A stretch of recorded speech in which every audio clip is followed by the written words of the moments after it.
This is The Blockchain Show. The Blockchain Show is a podcast that demystifies and promotes widespread adoption of cryptocurrencies and distributed ledger technology. You're listening to episode number 49. This week on the show, Mark and Ian return, and we talk about an article by Daniel Jeffries. Also, those blokes, they break down some blockchain news and events for us. Ian Collins and Mark Beecham on The Blockchain Show. Back again. The stars have aligned. Ian, welcome. It's nice to virtually meet you, too. Hello, Sarah. I even see you. I know. Like me in the flesh. This you are the clean cut guy. This is my friend Alex. Hi, Alex. Hello there. Hello. There we go. Where are you? Hello, Ian. Yeah, I'm in Birmingham. Birmingham in England. Not Alabama, then. Not Alabama. Do you know why? Do you know why I know toothbrushes were invented in Alabama? Huh? No. No. Why? Because if they were invented anywhere else, they would have been called teeth brushes. Truthy. Exactly. There we go. Right. I have an article to talk about because it really inspired me. So it's hardly small, but it's only one article that I just would like to kind of go over for the listeners, but also just hear what your reaction is to it. A lot of it's been said before, but somehow it really resonated. It really struck me. So this article that I'm talking about, I saw it it was actually posted in some Facebook blockchain page, and it's called "Why Everyone Missed the Most Mind-Blowing Feature of Cryptocurrency." It kind of looks, right. No offense to Daniel Jeffries, it's the person who wrote this, and I would love to speak to Daniel Jeffries someday. It was actually kind of a little bit old. It was written on July 31st, but he talks about, maybe for people who are somewhat newer to blockchain, he talks about the history of money and how money is power, and how throughout the history that we know of anyway, money can be sort of summed up like a person comes into power and says, pay your taxes in this coin or we will kill you. And any sort of challenge against that, they would, a typical response is a decapitation attack where you cut off the head of the snake, and that's the end of that challenger right there, and maybe put the head on a pike or something. Yep. And then using the word unlicensed is the key word that often, a centralized power will use to, move against anything that challenges them. Yes. The power to grant, saying the power to grant a license is monopoly power. So, introducing the Hydra, the blockchain, right? Because you cut off a head and then two more pop up and take its place. It's decentralized. How do you cut off its head? You can't exactly. How do you fight this ghost? Interesting. So Bitcoin has this resistance to censorship and violence kind of inherent in it. And what he's saying here, it doesn't sound like it's going to blow you away in the beginning, but there is something that I kind of didn't consider. Also, he said something in there that Satoshi Nakamoto, whomever this person is, has millions of Bitcoin. I never thought about that before. I never once thought about that. Bitcoin's worth a lot of money now. So he's saying the true power of cryptocurrencies is the power to print and distribute money without a central power. The first thing I think about is North Korea. What's stopping North Korea saying to all of the people there, right, you need to change your money into the North Korean version of Bitcoin. There you go. And suddenly the whole country's on it, but who makes all the money? Yeah, the government. And in the same way that they had done when they issue, metal-based coins rather than digital-based coins. They control that. They say this penny, this dollar, this is valid because we say it's valid. You can have some of them, and then give them back to us when we ask you to give them back to us. And yeah, I've also seen that article, I think, and where I would like to be, and it may not be for many years. I guess one of my visions for the future, my utopian visions maybe, is the Star Trek economics, or Trekonomics, as I think a guy wrote a book about them. How in the future that those powers, the license to own and print and gather and collect and reuse money, has kind of become unimportant. That money is not the be all and end all for people's lives in Star Trek, which kind of occupies a 200 or 300 year away timescale. They have done away with the importance of money, the importance of craft and art and knowledge and exploration is what's driving people in Star Trek world, not increasing the value of that particular piece of coin or piece of metal, or having more than anyone next to you, or having more shiny things than the guy in the next house. They all wear uniforms. What do they care? Yeah, well, yeah. I think I disagree, because I think in Star Trek you need to use money to use the holodeck. And if I'm going to be there with the 5 simulated sisters from the Playboy Mansion in the holodeck, it's probably going to cost me some kind of money. Anyone can put a value on that. The holodeck, I think, is free to use if you think it is a valid endeavour of yours to have that. If it gives you a relaxing, good, excitable experience, then the value has been taken away by people who make holodeck machines, or people who power holodeck machines. Actually, we've all agreed that the enjoyment is worth more than money. It's worth a different amount to money. It's something that's almost a privilege and a right, and rather than being restricted to the few who can afford said number of Playboy models. Wow, I got to be watching more Star Trek. I'm clearly not. Well, yeah, watching Star Trek. I don't remember that particular episode. All I ever saw was people being Sherlock Holmes and asking for Earl Grey tea. But that kind of philosophy of, and I think it was addressed in a couple of those episodes. I've enjoyed Star Trek a long time, which is probably a bit nerdy, a bit geeky, but hey, I'm into blockchain, and it's a nice place to think about, where actually money is not important. It's not the be all and end all. If you want a hot cup of tea, you can have a hot cup of tea. Exactly. If you want to spend an hour on the holodeck, you can have that. And people, there is a risk and a gamble associated with that people are going to spend all their days living in holodecks and drinking hot cups of tea without contributing to society. But I think what it puts forward is, well, actually, that we've all grown up a little. We as society have grown out of that kind of materialistic world. Yes, we dip into it again occasionally to have a nice experience, but actually we are more interested in exploring, or we're more interested in solving scientific problems or contributing to society in other ways, and we don't have to expect to be paid for that. If I come up with the next penicillin in 200 or 300 years' time that fixes all of the illnesses in hospitals or what have you, I don't want to be paid for that. I'd want to do that for the benefit of society. That, I guess, is where Star Trek pitches its economic vision. We kind of drifted well into Star Trek then, talking about your article, but that's what it made me think of in summary, that one day. Then there's more, you see. Mm-hmm. Because, sort of, maybe as it is now, I don't know, but kind of maybe there's a risk of trading central bankers for unelected group of miners, because apparently they're kind of, or maybe some people interpret them as playing havoc with the system, holding back software upgrades and the forking stuff. To tell you the truth, this is the part of blockchain that mystifies me still. I don't really know what these miners are fighting about. But I get that, that there's some degree of centralization happening as it is. The point is that what if it is even more distributed?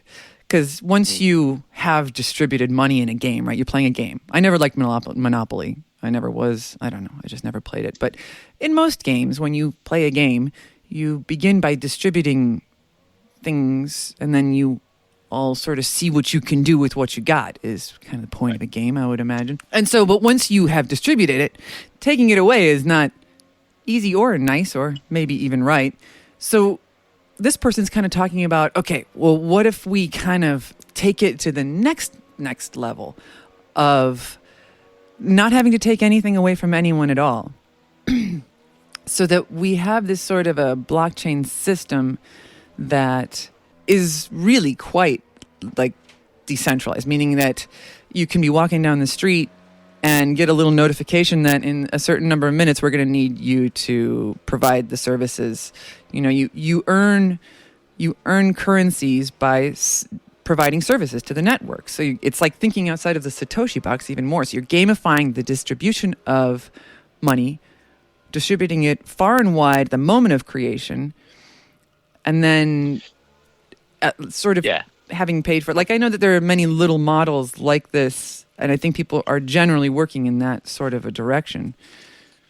Yeah, I think I agree. And I think as we get used to the concept of blockchain and Bitcoin and cryptocurrency and you know, micro payments for anything, is, I think our definition of services will change. It could be, you know, somebody made you a cup of coffee and gave you a cup of coffee and you pay them some cryptocurrency for that, and thanks very much, and move on. It could be, and I saw an example today, I think, you know, your smartphone or your PC or your Mac at home could just be kind of hanging around on the blockchain, and it's automatically asked to do something that helps validate a transaction, or it helps the network as a whole, and almost without thinking about it, without having to maybe ask for permission there and then, but maybe you've already kind of given a pre-permission to that. It does something, and that something helps the network, whether it's the blockchain network or, you know, the wider society network. So the definition of services, I think, will change so that those will get kind of payments for performing those activities, and we'll be able to do more and more of those activities. Some of them we're only kind of just scratching the surface of and understanding what the possibility is. And actually some of them we do on a day-to-day basis, and we're just not being paid for them. They're not monetized. They're not, you know, we do them without thinking, because we don't see a particular social value to those things. But actually we can start to apply blockchain thinking to that, and you know, get some payback, get a thank you for, I don't know, I often actually want to have like a ticker tape parade for just doing regular grown-up things. To me, it's right. I would appreciate some acknowledgement for you know. And I think that's not too much to ask. And I think you know, bringing up children. We talked earlier on, Sarah. You know, bringing children up and making them well-rounded individuals and setting them off into the future. We should get some reward for that. I agree. we should, you know, mom and dad dollars we need to get for we spend enough on them. Yeah, I've created some really quality people here. Yeah, and you know that, and should they go on to do to cure cancer, or to, you know, solve the next unsolvable problem, then, you know, we should get thanks for that. We should get rewarded for helping society by you know, bringing some intelligent progeny into the world. Yeah, and I'm sure we will. Basically, the future is going to be like Star Trek, and we can cure cancer. Awesome.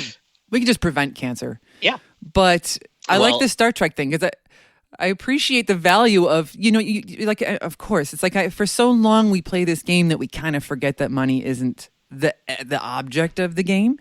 You use the money to trade it for stuff that's better than money, like you're saying. Yeah. Sometimes people forget that, I think, and focus on the collection of the dirty, grimy stuff without actually recognizing what it can be used for. And, you know, I think some people who do have a lot of wealth, then they are trying to give back, starting to give back. You know, Bill Gates of this world, Mark Zuckerberg of this world, who've accumulated enormous wealth, but they are also starting, and some are more advanced than others to pay that back. And so maybe those examples will help the rest of our society kind of let go a little bit over a 200 or 300 year period of time. Let's not chuck all our wallets away overnight. But that'd be a nice place to be, I think, in 300 years, where we're not so worried about accumulation of that wealth. We're interested in the important things in life, in exploration, in investigation, in science, in nature, and all those things. Stopping the oceans boiling away. So are we saying we're going back to the Middle Ages and the barter system almost? I kind of do that already because I don't have that much money to be tossing away. Well, I'm sure you do lots of paintings and artsy-fartsy stuff. So. Yeah, all artists learn how to rearrange. Si arrangia. I'm not sure about going back to the Middle Ages. I think we are we're going through the digital revolution now, aren't we? You put quite a really gentle time cushion on there, like 300 years. I'm thinking more like 3 years. Well, money, has been around for a number of thousand years. Let's say 5,000 years, and it's a tough habit to kick. We probably need to, safely experiment with not having to rely on it, or not having to think about it so much. And if some of these transactions do things themselves, I'll kind of avoid the meaningless tasks or the like renewing your car insurance. Wouldn't it be great if our car just took care of that itself and we didn't have to worry about it? Oh my gosh. This day can't be 300 years away. It has to be sooner. I can't take it any longer. And some of those things will be sooner. They'll be within the kind of next, 5, maybe 10 year time frame, hopefully sooner in some cases. There are some things that are easy to fix.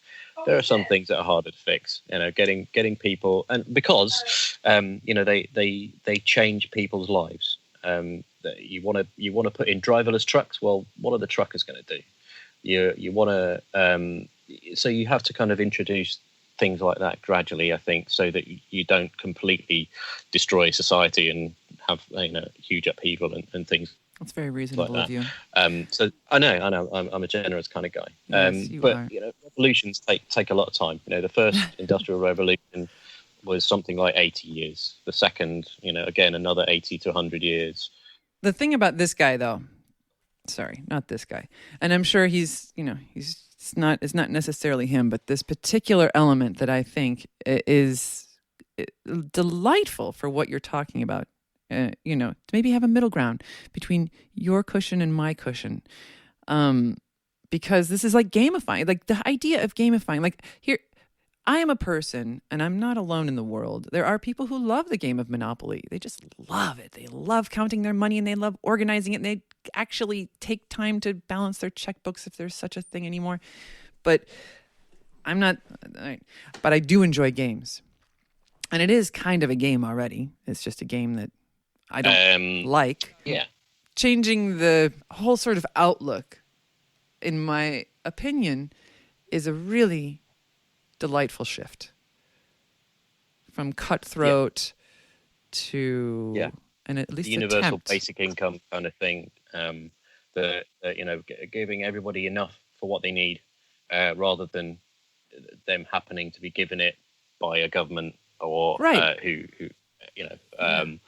I think that's where we should be heading, and it will take time for people's habits to change and for culture to change, but it does feel like the right thing to do. Wider pockets of people have enough money and larger pockets of people not have enough money to do the basic things. That does feel inherently wrong, and if there are technological means for resetting that imbalance, then I think we should definitely go for them and give them as much support as they can. I think that's interesting, but how do we explain this to the masses about how to get behind something that's based on technology that's going to make the world a much more equal place? That is the interesting concept, because we can grasp the concept of what we're talking about here, and we can see how that is going to help the world to be a much better place. But how do we explain that to the masses? Because we're in that age where there's lots of fake news, and we look at the fake stories being created by governments to control their people. This is. I think that's going to be the challenge. I think that we're at that moment where the technology is not the problem. It's explaining the concept and getting people to actually buy into this. That will be the big challenge for people such as ourselves and our listeners, who are obviously avid components into the whole blockchain story and talking about that and evangelizing that and making people aware of what this means to them. Well, a lot of it, we should try and find it easy to adopt and almost do it without thinking about it. 5 years ago, would I have thought to have had this app on my phone that gets me a taxi wherever I want and whatever country or city I'm in? Probably not. I go on vacation. I go abroad, go to the States, go to Spain, go to wherever, and in the days before Uber, not wishing to advertise Uber too strongly, but I would have had to hunt around, find a local taxi firm, check that they're reputable, and find their phone number or their email address and book them to pick me up from the airport or whatever. Are you a Capricorn? Now I don't need. No, I'm not. I'm a Gemini, although I'm borderline Taurus. But I was 3 weeks late. I was 3 weeks late so I think I show Taurian tendencies from a Gemini perspective. Anyway, so I, turning up with my Uber app now, it's easy for me now. Everybody does it. They have Uber on their phones. They can get a taxi pretty much to and from wherever you want to go, and you don't really need to think about it because it's an app. It's easy to download on your phone, and it's there, and you can sign up for PayPal or however you want to pay for it. So you've almost got to make these technological shifts just easy to adopt, and yet reaching everybody, all 7 billion odd people on the planet, is going to be hard because probably only half the people have access to the internet right now. So there's some fundamental infrastructural change that need to happen, and many billions apparently don't have access to ICOs. I wonder how China's doing with that. You love provoking China, don't you? It's very curious to me. Yeah, so it's a strange one, and maybe that will backfire on China. They've been around 50, 60, 70 years themselves as kind of a communist state. Maybe it's time that something changed with that, possibly, and something like that triggers it. Who knows? It's an interesting social experiment in the making. But they've got they've got some challenges in China. The largest population on Earth, quite a lot of poverty, quite a lot of access to people as people live in remote places, and so on and so forth. I think they're addressing a lot of the infrastructural changes themselves. They're spending a lot on tech to fix that. They are just wanting to control that so that people, talk about the head of the snake. Well, the head of the snake in China is still very much there, and probably will be for a couple of decades. But we are starting to see outside of China the benefits of the Hydra-like approach. That actually, if China decides to pull all its exchanges, Bitcoin and Ether and Litecoin, they continue to function. If they pulled the US dollar exchanges in China, what would happen there? That may be interesting to see. But the other cryptocurrencies, well, they've taken a bit of a knock, but they still function. They still work. You could probably go to Macau or Hong Kong or I don't know, somewhere near China reasonably easily and still get Bitcoin. I liked in the article you talk about, Sarah, the example of I think somebody in Syria who has lost everything. Right, that's what I was thinking of. It is a very good example. It's a brilliant example, and that person could go to if their wealth was logged on a blockchain, and there's a big if there. You need to we can't kind of go and retrofit it now, but if people's wealth was logged on a blockchain, but society around them collapsed because of war and because of famine or whatever else is going on, it could be hurricanes, could be natural disasters. Actually, there is a very, very strong chance that their wealth has not been totally lost. It still lives on the blockchain. They just need to find another inroad into that blockchain. and whether that's going to a different country and being able to provide their credentials and saying, well, that wealth that I put on the blockchain in Syria, I can now access that while I'm in Germany or wherever I've ended up. That is, I think, quite powerful. It will take a number of years for us to kind of get into that state of maturity and preparedness. Maybe things like the economic crisis in Greece, that kind of gave people a wake-up call. The 2008 downturn has given people a wake-up call. It'd be nice not to have to rely on relatively fragile institutions like banks. If a bank fails, then you've kind of lost your money. That one makes me think of Mary Poppins when run on the bank and so all for the sake of tuppence. But actually, the blockchain can be a bank. I don't need a savings account anymore. I'd probably start to trust the blockchain just as much as I do my bank's savings account. I put some cryptocurrency on there, maybe a range of cryptocurrencies, and I know where it is, and I can look at it, and I can see the transactions going in and out. I can follow those transactions, and I know it's mine. Well, it's funny you should mention that. Not Mary Poppins, but I've just received my new Monzo credit card, which is a new bank in England, which I'm sure is being replicated elsewhere. And this is an internet bank. It's based on AWS, Amazon's cloud service, and there are no branches. Everything is controlled via an app on your phone. And the reason it's gaining traction at the moment is because whenever you make a transaction, that comes up on your phone. So a lot of people are actually getting this prepaid credit card for their children so that they know where their children are spending money. And it allows them to be more responsible with money. And children need money these days to buy applications or subscribe to things on YouTube, etc. They need some way of getting money and subscribing to things. So that's quite interesting. And that story, that's Monzo, M-O-N-Z-O, or Z if you're in Europe. It's quite interesting. And they are at the moment working on actually getting feedback from the users and building the bank based on user feedback.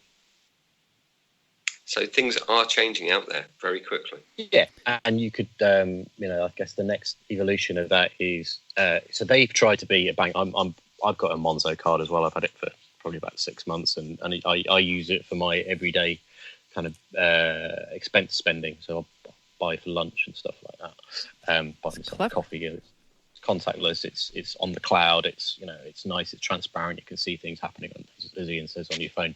I guess the next evolution is that service, that kind of service that you've got an app, you've got visibility, you've got maybe a physical card, because that's the way our shops and businesses still operate. Some of them are more contactless and will take it straight off a phone app, Android Pay and Samsung Pay and Apple Pay and those kind of things. But let's say for now you still need a piece of physical card, a piece of plastic to go into a shop. Actually, turning a cryptocurrency into a card that you can spend in whatever location you're in, that is probably the evolution of that concept. And you can still see the money as it transacts on your phone's app, and it tells you, well, I spent this many Satoshi or this much Ether or whatever your kind of native cryptocurrency is. Monzo have tried to be a new kind of bank, which is very admirable, because some of the old banks we know have had problems across the world. I guess where the article that Sarah's pointing out, is questioning the need for banks. Why are we giving Monzo, nice enough people, but they've had to be approved by the Financial Services Authority, or whatever the equivalent is in their countries, that is a government organisation that's saying, yes, you're allowed to do stuff with money for people. The evolution is, we don't need anybody to tell us what to do anymore. We're getting to a stage where we can be mature enough to manage our own assets without, this classic nanny state telling us how to do it, when to do it, what to do with it, what taxes to pay with it. Music to my ears. So I think it's going to take us some years to be in that state where we no longer need banks. You keep saying this, Mark. You keep saying it. That'll be a self-fulfilling prophecy. I think it will. There is a. What I'm trying to say is your years thing is what I'm talking about. I'm respectfully challenging your cushion. I'll wager you one. Okay, fine. Keep it interesting. It would be great if it was a kind of 3 to 5 year timescale. That we're in that we don't need banks to do some of those things. I think I'll probably get on some sort of hit list for saying that, and my credit goes totally bad overnight. But I'm prepared. It'd be nice. And I have some kind of libertarian friends in the States who don't see the value in large corporate banks and wish they would disappear overnight. I guess I'm a little more cautious that I can see the evil and I can see the benefits of changing that system, but I'm also kind of our society is built on that kind of system, whether it's mortgages, buying houses, insurance, the legal profession, and you're talking about changing quite a lot of professions and people's livelihoods, which I just think takes a little while. Well, there's an interesting article I read about Sweden, and at the moment Sweden's sort of leading the way in being a cashless society, and now 900 out of Sweden's 1,600 bank branches no longer store cash, and they don't actually accept cash deposits. They're actually moving towards this cashless society, and what they're looking at the moment is, could Bitcoin be the answer to going totally cashless? Ian, do you want to tell us about some of the blockchain-related events that you see coming up in October and beyond? Certainly. I was quite surprised when I looked this up. All the events going on, even one in my town of Orlando, even though I'm in England at the moment. So we've got coming up very, very soon on September 30th to October 1st, Blockchain for Good Hackathon, and that's in Dublin, Ireland. So I would expect that to be quite a good event, with lots of pubs being frequented by the members of that event from 3 o'clock in the afternoon onwards. Dublin is a fantastic place to go. That'd be interesting to see what comes out of that one. October 2nd to 3rd, we've got the Crypto Economics Security Conference in Berkeley, California. And at the same time, we've got the rise of the ICO Summit, and that's in Austria. October 3rd, we've got lots going on. The trading show in New York.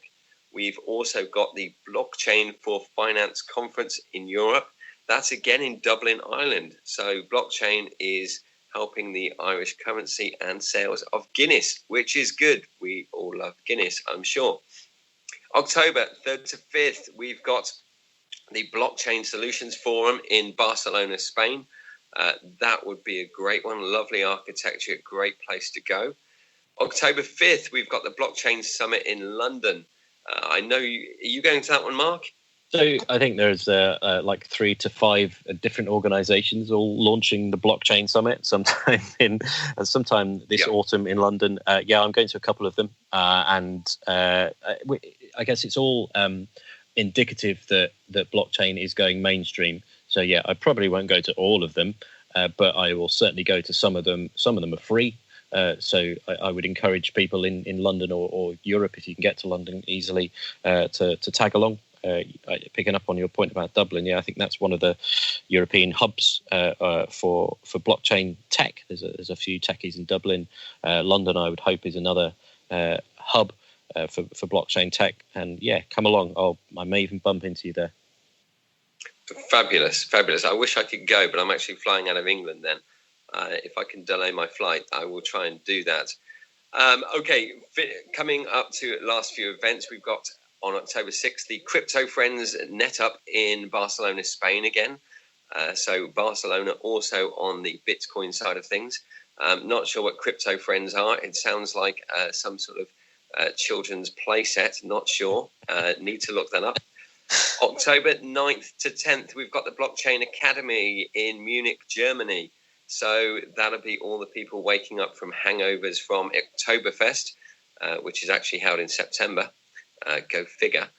So people will be waking up from hangovers and then walking into the Blockchain Academy in Munich.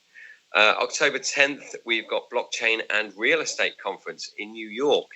I think that'll be quite interesting. That's a new way of using blockchain, and could that make selling your house or buying a house a lot easier and a lot more trustworthy?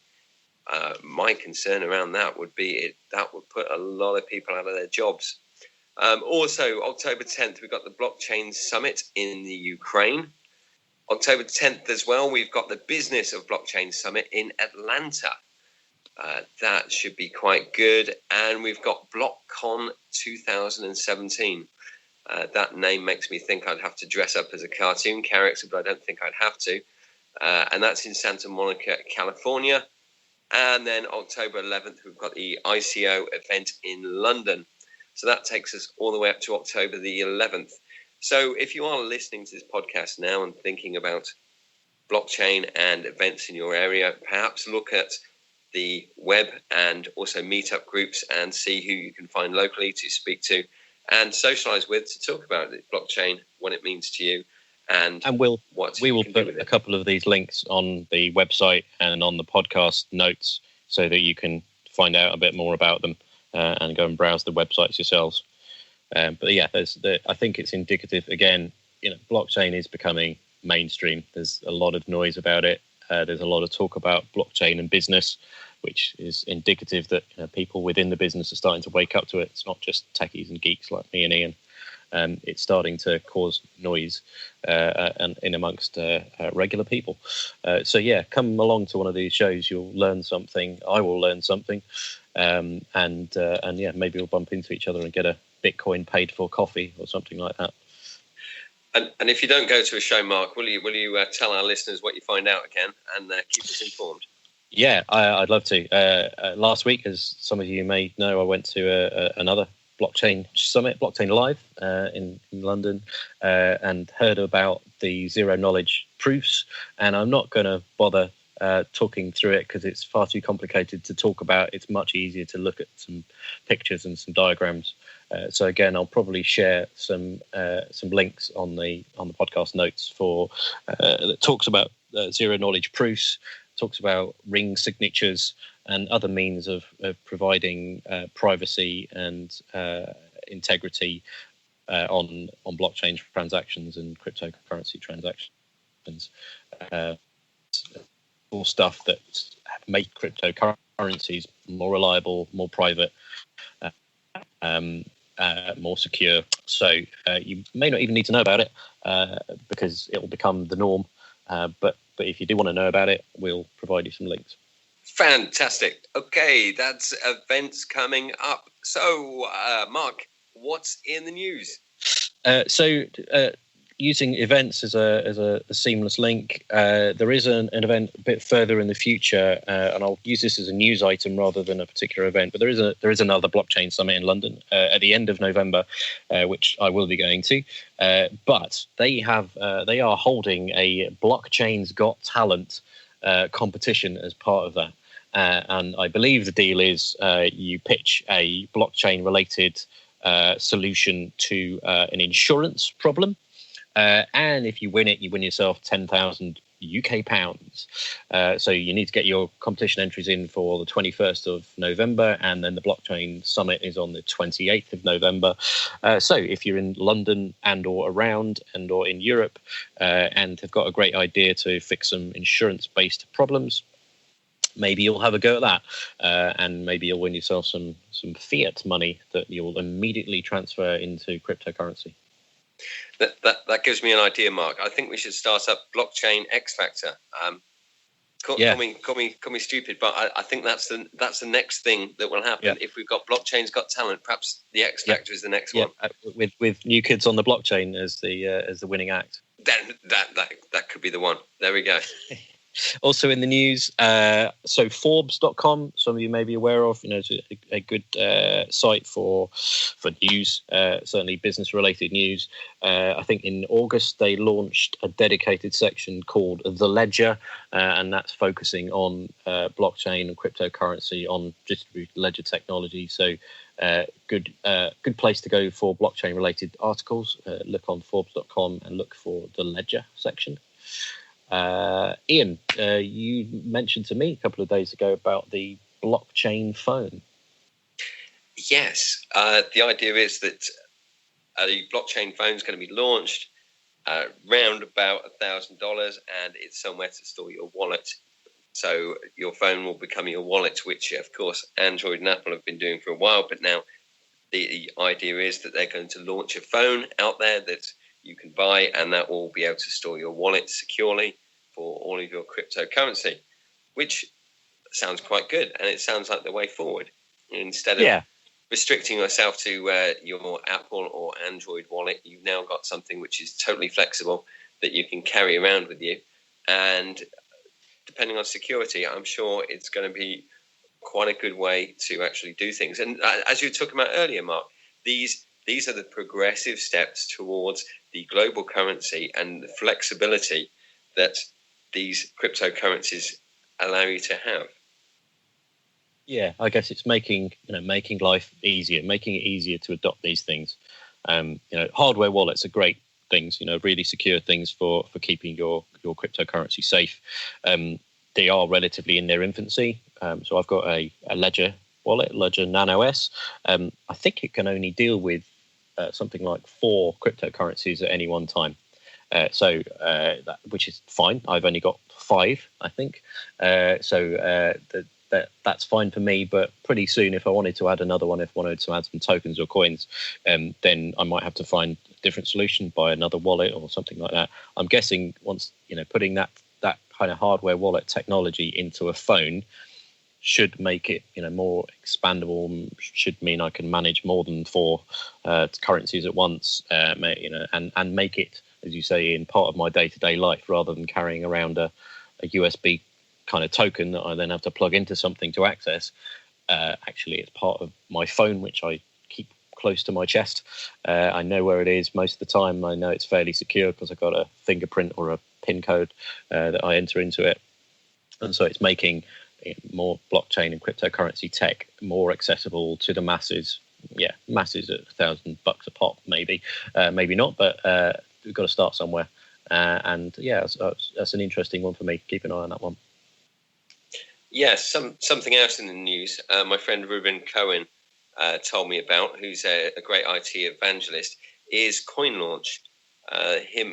He is actually launching an offering himself via this. But if you go to https://coinlaunch.market, there are quite a few ICO launches there for many different projects.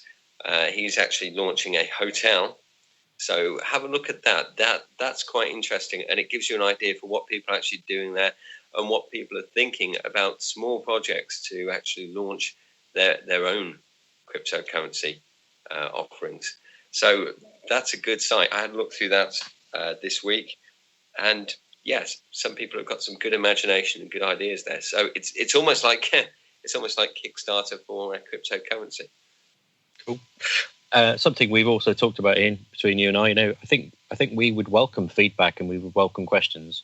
If anybody out there is listening and is scratching their head over something, what Ian and I and others are pretty good at is finding the answer to a question. Even if we don't know it ourselves off the top of our head, we're pretty good at finding somebody who does. So if you want to submit your questions and queries to the Blockchain Show, we'll pick them up and help you answer them. Absolutely. Readers' questions, readers' feedback, anything like that. What we'd like to do is use the last 5 minutes of the show to talk about your feedback and actually discuss feedback or any questions you've got. Please send them into the show. Let's make this a bit more interactive. And we want you, the listener, to be part of the show and feel like this is your show where we can help answer your queries and discuss perhaps some posing questions for us. So, yeah, please send them in. No question is a bad question, of course. Excellent. So we've covered events. We've covered in the news the state of the cryptocurrencies. Well, I think they've had a bit of a steady week this past week. They're still recovering from the China exchange bans. They're normalizing and probably going up a little bit in most places. So no great disasters this week. And as I talked about last week, I invested in the Ties.network coin offering. I bought a couple of thousand Ties coins, and I'll see what happens with those in a few weeks' time. And that was fairly seamless for me. And I'll feed back when I get more information. I was far too busy to do that, Mark. So I'll be following you in spirit in that case. That's good, excellent. We look forward to that, and I see that the markets are going up a bit. We're getting Bitcoin back up to 4,000, Litecoin's up at 52, Ethereum's getting back to 300. So things are slowly getting back to normal. But it means that I'm having one less beer at the weekend until things start improving again. Well, good to speak to you, Ian. Always good. And thanks to Ethan and Sarah for hosting us once again. And hopefully we'll speak to you all soon. Absolutely. Look forward to it. And don't forget, please send in that feedback, look up those links, and have a great week out there in crypto world.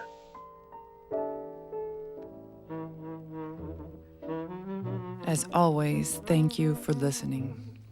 Thank you for being part of a very interesting and diverse group of people that make up our audience. There are many, many different kinds of people in this audience, all sorts of nerds and awesome people. I consider nerds to be awesome people, as I am one. From all over the place. We're people who think differently, and that's awesome. We need us. We need us. And I'm glad that we have a place to come together. We're thinking outside of the box. We're paying attention to the less obvious things. We are leading the examined life. Just by tuning in, just by listening, you're part of something bigger, part of an idea. Each one of us has a different view of this new thing. Like all of the blind people feeling the elephant. Everybody has a different sense of this new and strange thing. And we all bring something new to the table. I am a bit of a clown. Ladies and gentlemen, I am merely a voice. I am not an IT person. I'm sure you're not shocked. No one's ever asked for my help with their taxes. But when they need an artist, I'm here. And if you need creativity and imagination, I'm here. That's what I bring to the table. Ethan, my main man Ethan, the humble servant of sound. He is educated, he is skilled, he is talented in the art of sound capture and manipulation. He is the lead engineer. And he gives of his time a lot. I'm telling you, editing is the most underappreciated art that there is. How many hours go into editing, especially when there is a personality like me involved, a mouth like mine, you don't even know. You haven't even heard. You haven't even heard. I hope nobody ever does. Thank you, Ethan, for being an editor. The best editor ever. Oh, bless him. Anyway, the point is that we do this show for free and for fun. Nobody's paying us. It's because of the idea. We give of our time. It's because of the idea. If you're listening right now, you have bothered to seek outside of the norm. You are leading the examined life. So what are you good at? What's your passions? You have your own super cool, unique way to manifest this new thing in a new world. Ethan and I and Mark and Ian, we are just bringing to the table what we've got. Mark and Ian, they have majorly already improved the blockchain show with their